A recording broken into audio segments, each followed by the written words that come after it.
Hi, Mac from Mac's List here. Today's episode is brought to you by JobScan, the online tool that optimizes your resume and boosts your chances of landing an interview. JobScan also offers a 10% discount to our listeners. To learn more, visit jobscan.co/dreamjob. Now, let's start the show.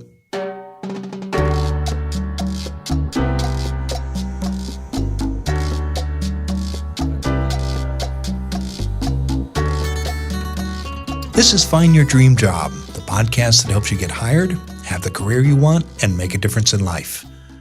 I'm Mac Pritchard, your host, and I'm also the founder of Mac's List, a job board that helps professionals find fulfilling careers in the Pacific Northwest.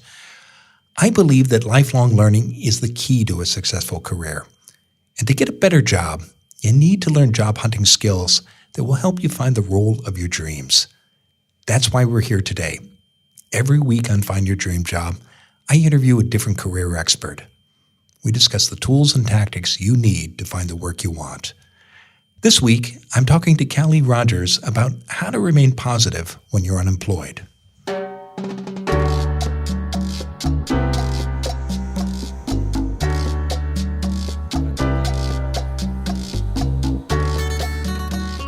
Callie Rogers is an expert in helping women grow self-confidence. Many of her clients come to her after losing a job. Callie says you need to stay positive when you're out of work. One way to do this is to remain curious. Treat your job hunt like a research project. And as you learn more about your field, opportunities will start to come your way. In our conversation, Callie warns against being a fortune teller when job hunting. You can't predict what a hiring manager will think, she says. So don't rule out applying for jobs for which you don't have 100% of the qualifications. Callie also encourages you to tell others when you're out of work. If people don't know you're looking, they won't tell you about job openings. Want to learn more? Listen in now at the Mac's List studio as I interview Callie Rogers about how to stay positive when you're unemployed.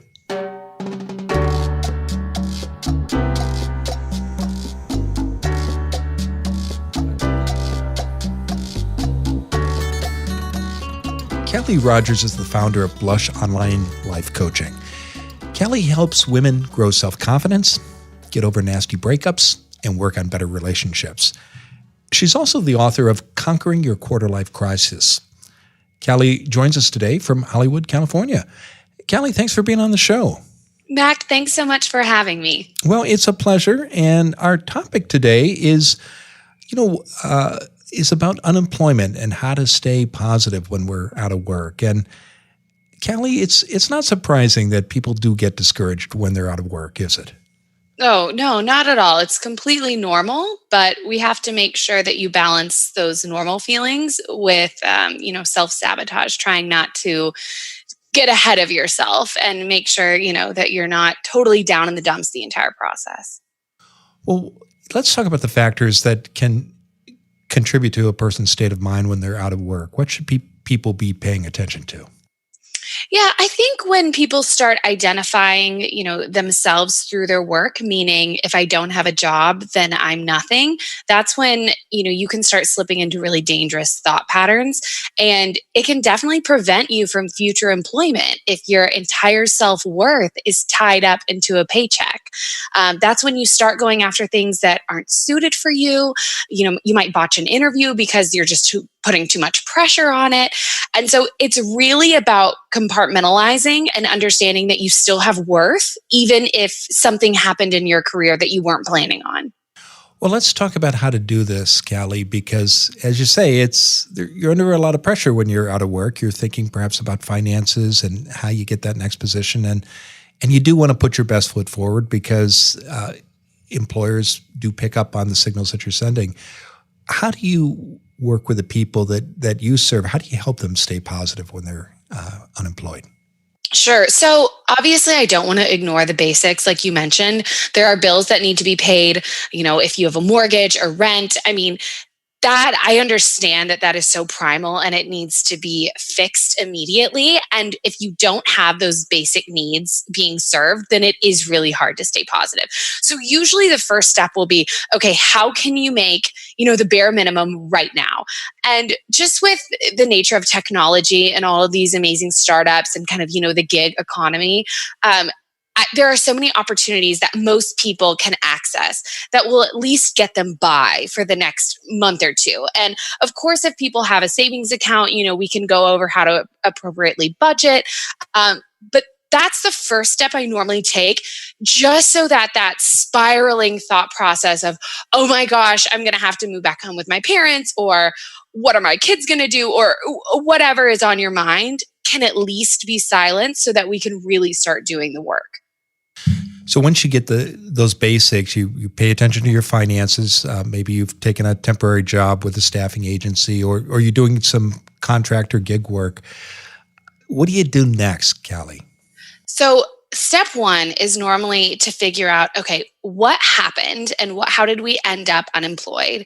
And is it because there's some sort of a mismatch between, your previous career and your values? And it's really thinking about, what is it that you're good at? What is it that you enjoy? And how do we set you up for that? So just matching values with work is so important. And that was something that really came out of, I think it was World War II way back in the day, right?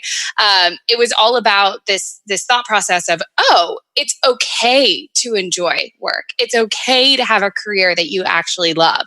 And a lot of times when you can get those in sync, you have way more success, because going to work isn't a chore, right? You feel happier, you get along with people better. And of course, that's the dream, but that's where I like to start so that we can at least be on the right path. Because there's so many other options to make money in the meantime, at least that bare minimum. Let's get it right. Let's not just jump into the next thing because you're desperate. Let's make sure we set something up that you actually really want to do. And how is that going to help you when you're doing a search, filling out the applications, identifying vacancies, stay positive and upbeat? Mm-hmm. Yeah. I mean, one, if you're excited about what you're seeing, then all of a sudden you think about the potential. Whereas if you're not excited about what you're applying for, you're just going to get right back into that negative mindset, right? You're going to be thinking to yourself, like, I cannot believe I'm back here. I don't even want to be doing this. This is just going to happen all over again. I feel like I'm a gerbil on one of those, wheels, just, literally spinning my wheels out. And that's the perfect recipe to be negative and to really not make the best of this opportunity that's been given to you. And I think people who look at it as an opportunity, people who look at it as, this is a chance for me to do something I actually want to do, those are the people who end up being successful later. It's those who say, here we are right back again. It's the same cycle all over again. Well, I can almost guarantee you that it is going to happen again, because that's your mindset. What do you say to those listeners who might say to you, Callie, hey, I've got my game face on. I'm a professional. It may not be the job of my dreams. I might not even be excited about it, but I got to pay my bills. So I'll go through the motions, and I'm a professional enough that I'll be able to fool the hiring manager and they won't pick up on negative signals. And you know what? Like, I'm never going to argue with someone who's gotten an interview and gets a job, and that's great. Yeah. But I'm going to encourage them to not give up. And what I mean by that is, it's okay to do something in the interim. That's fine. And maybe that interim job is actually a job that other people would kill for, right? Maybe you're someone who's been doing sales for a while, and so you find another sales gig. And while technically you still feel unemployed because it's not what you want, it's paying the bills, that's great. That's our starting point to figuring out, okay, how do we pivot? How do we find something in sales that you really like? Or why don't we just abandon it altogether and find something else? Like, I know that so many people have different journeys, and they're not all going to look the same. And that's why sometimes coaching is so interesting, because I'll have a foundation of what I normally do, and someone will present themselves and I'm like, oh, this actually doesn't quite look the way that I thought it was going to. So I'm going to let you lead, but I'm not going to let you give up. And I'm going to make sure that you don't go right back into those same thought patterns beforehand, because this is going to continue to happen. That is the only thing I can guarantee. So as people do explore different opportunities in a search, how can being curious help them, particularly with their state of mind? Yeah, I think that if you sit there and you don't limit yourself, that's what I see all the time is that, they have a certain talent or they're generally interested in something, say maybe politics or say entertainment, whatever it might be. And they just they instead of being curious, they actually just shut the thought down because they think, "Oh, I'm not qualified. Oh, I don't have, the experience. Oh, that's just dreamland. You can't actually like your job." And that's when those avenues are just immediately shut down. And so I think staying curious has the potential to get people excited because then all of a sudden they feel like they're 18 again and the world is their oyster and they can go out and do whatever they want. And the thing about it is, I think that, when we were younger, we were taught that so many jobs fit in a box. So maybe you get to know your particular industry. And after that, you realize there's so many different, nooks and crannies that you can elevate within.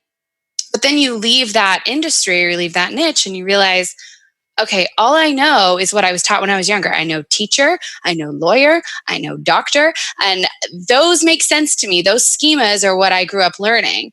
But so I have no idea what else there is in education or what else there is in healthcare.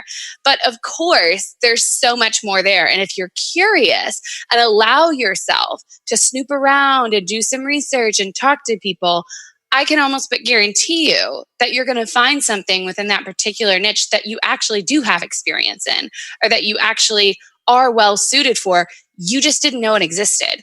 And it's really tough to go apply for those jobs if you don't know what they are. And that's what curiosity can bring you. So it can help you discover new opportunities, maybe jobs that were hiding in plain sight that you just didn't see. It also helps, I think you touched on this, Callie, with your energy. And that sends a positive signal to hiring managers, doesn't it? Oh, absolutely. I mean, I think people forget that hiring managers want someone who's energized about what they're doing. And so if you don't go into an interview and you're not optimistic and well researched and you know exactly what you're talking about and you can quote, the company's mission statement or even the department's changes that have been going on recently, that information is not easy to find and you're only going to find it if you're curious. And curiosity is what's going to shine through those interviews because curiosity a lot of times translates to enthusiasm. And again, that's what hiring managers want. They want to bring someone in that is so psyched to be there because to them, that's an investment. Turnover is what costs companies so much money. And so they don't want to hire someone that's reluctant, that's like, oh yeah, I've done this a million times before. I guess I'll do it again. Like, that's not fun. That's not exciting. They want someone that comes in and it's like, I have gone down the rabbit hole on the internet researching about this particular, department in this particular company. And I am so excited about it. A hiring manager is going to be like, yep, that's who we want. That's it. Okay. Well, I love your energy as you talk about this topic, and I can see how it just creates a positive connection. I want to talk more, but we're going to take a break, Callie, and when we come back, we'll talk more about how it's important to have a positive mindset during unemployment. So stay with us. Here's a fact that might surprise you. Employers don't rely on a resume alone to decide who gets a job interview. Companies also use LinkedIn to find candidates. And if you don't use the correct keywords, your LinkedIn page won't pop up when employers do these searches. Fortunately, there's a tool that can help. JobScan compares what you say in your resume with job postings in your industry. And then it shows you the keywords that matter most to a hiring manager, so you can add them to your LinkedIn page. Don't miss out on your dream job because you used the wrong word on your LinkedIn page. JobScan offers a 10% discount to our listeners. To get it, go to jobscan.co/dreamjob.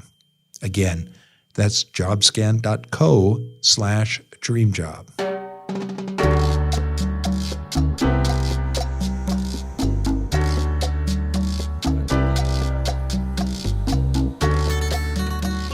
We're back in the Max List studio, and I'm talking with Callie Rogers. She's the author of the new book, Conquering Your Quarter-Life Crisis. She's a life coach for female millennials, and she joins us today from Hollywood, California. Now, Callie, before the break, we were talking about how curiosity and the research that it it leads you to do can lead also to excitement and energy, and how positive that can be, particularly with hiring managers. I want to go back to a point that you touched on in the first segment, which is how sometimes we get down on ourselves, and we can be our own worst critics when we're looking for work. And sometimes we talk ourselves out of opportunities, don't we? Oh, all the time. All the time. I mean, if I had a dime for every single time a client came to me and said, well, yeah, that job looks amazing, or yeah, that opportunity totally speaks to me, but they want XYZ. And my response to them is, well, of course they want 10 years of experience. Why wouldn't they want 10 years of experience? Everyone wants 10 years of experience. But what you don't realize is hiring managers know that they're not going to find the unicorn that they put out there. Sometimes they do, but sometimes they don't. What they're really looking for is someone with enough experience, someone with enough enthusiasm. And frankly, it's their job to decide if you're qualified. It's not your job. You're not the hiring manager. So you might as well throw your name in the mix. You really don't lose much of anything just by putting yourself out there. And maybe you don't hear back, but then you're right back where you started. You didn't lose anything.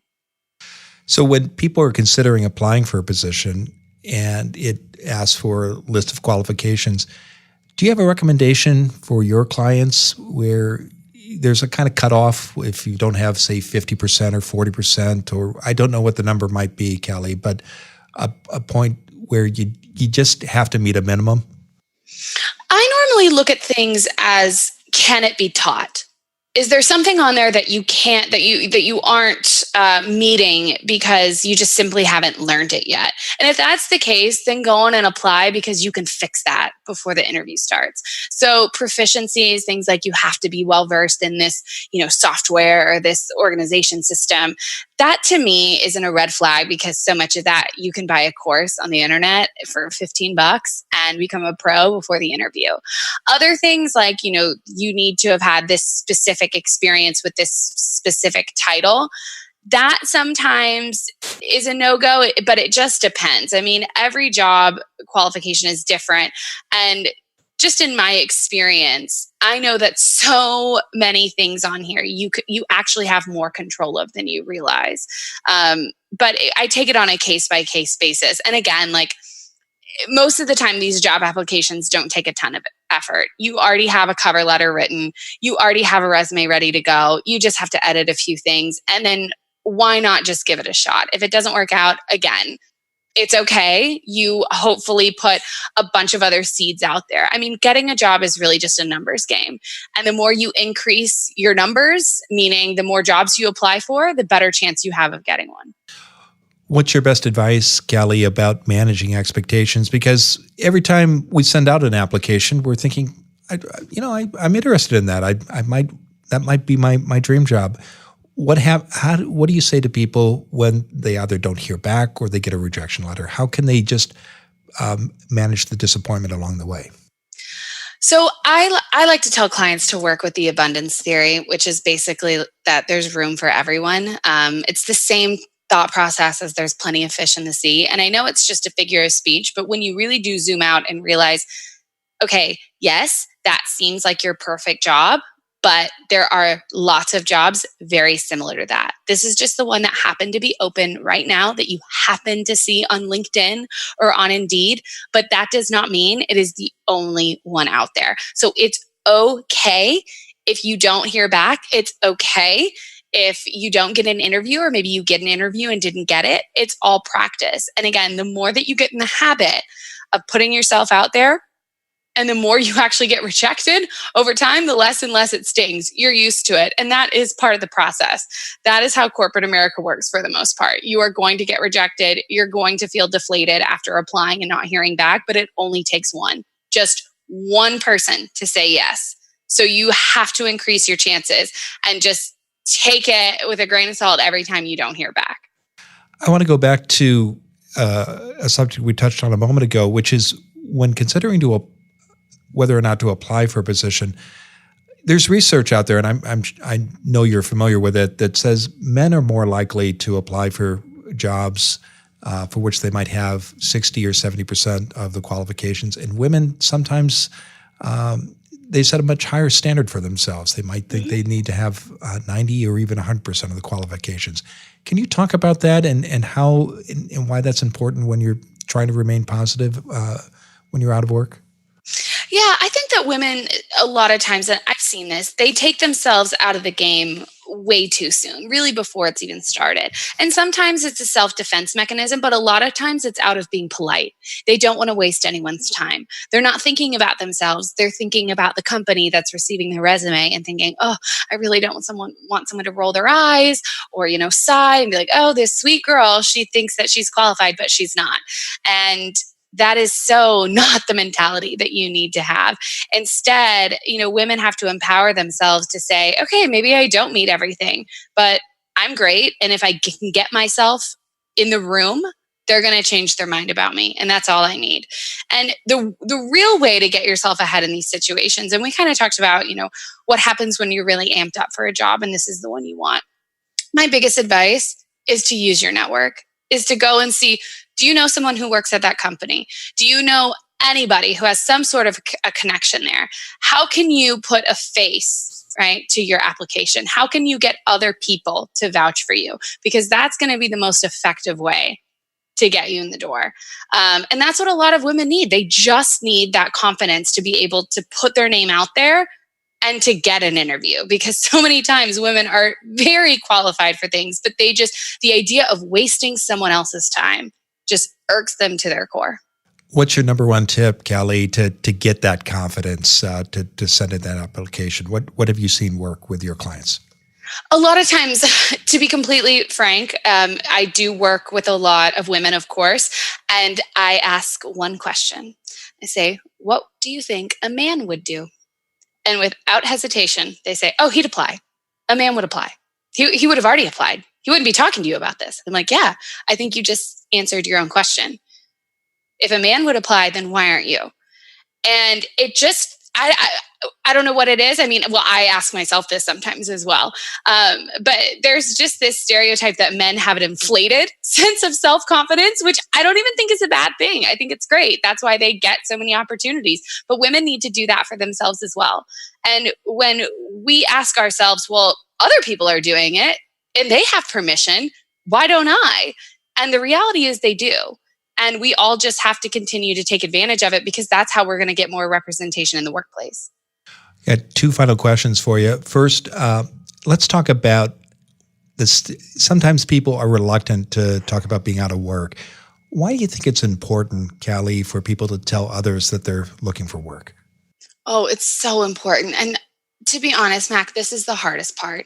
I know that being unemployed feels so shameful, and people just feel so embarrassed about not having a job. And we even have little phrases that we use, right? Like, oh, we're in between gigs right now, or we're taking a beat. I've heard lots of ways to just beat around the bush of saying, I don't have a job right now. But it's so important to come out and say, I am actively looking for employment, because so many times someone will respond and say, oh, that's interesting. My buddy's company is hiring and they actually need someone kind of like you. So why don't you shoot me your resume?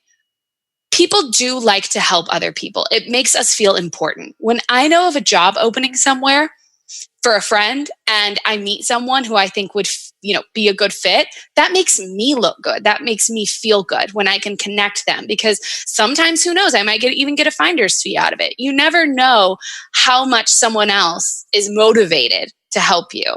But if they don't know that you're looking, then they can't help. They're not mind readers, and they're going to assume that you're taking care of it and that you're happy where you are. So let your network work for you. That's what they're there for. They're here to help, but you have to tell them and move past that shame and embarrassment, because who knows, your next job might be around the corner if you just mention it.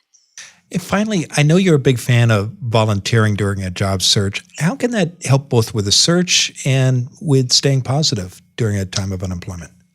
Well, first of all, helping other people just makes you feel good. It develops self-confidence. It makes you feel like you have purpose. And a lot of not having a job, of course, it does take away your sense of purpose to a certain extent. And so volunteering helps build that back up.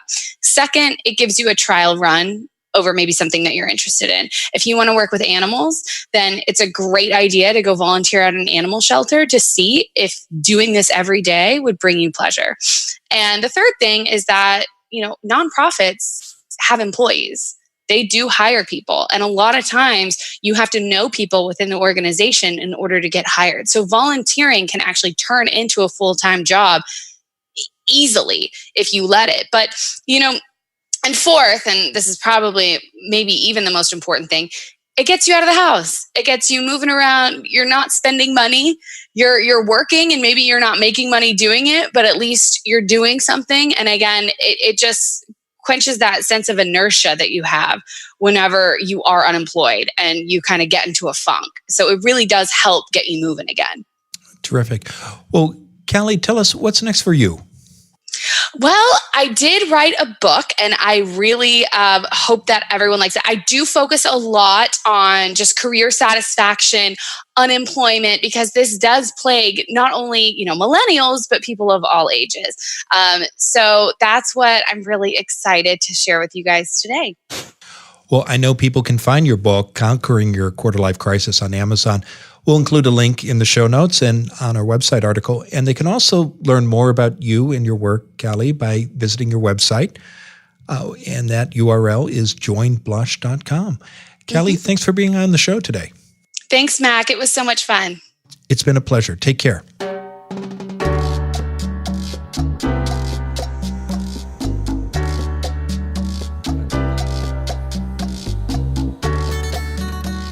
That was an unbeatable combination of energy and content. I love the enthusiasm that Callie brought to this topic, and her ideas were just so spot on. 3 really stood out for me. First was the importance of getting your financial house in order, paying attention to your bills, arranging for part-time income, perhaps by taking on contracts or working in a staffing agency. When you do that, it's going to help so much with your peace of mind to know that your finances are in order. The second thing that stood out was her suggestion about volunteering. I can speak from personal experience here. I've been out of work twice in my career, and each time I volunteered, and it made such a world of difference to get out of the house and contribute and make a difference. And frankly, it was good for the state of mind, too. And finally, I liked her point about the importance of telling others that you're looking for work and what you're looking for. You need not only to do that in person, but you need to do it online too. And I've got a new course that can help you do that. It's called How to Wow and Woo Employers Online. It shows you how to tell your story when you're looking for work in a compelling way. And you can get it today. It's free. Go to maxlist.org/wow. Again, that's maxlist.org/wow. Well, thanks for listening to this week's episode of Find Your Dream Job. Please join us next Wednesday. Our guest expert will be Michelle Neal, and she's going to explain why interviewing is actually a two-way street. Until next time, thanks for letting us help you find your dream job.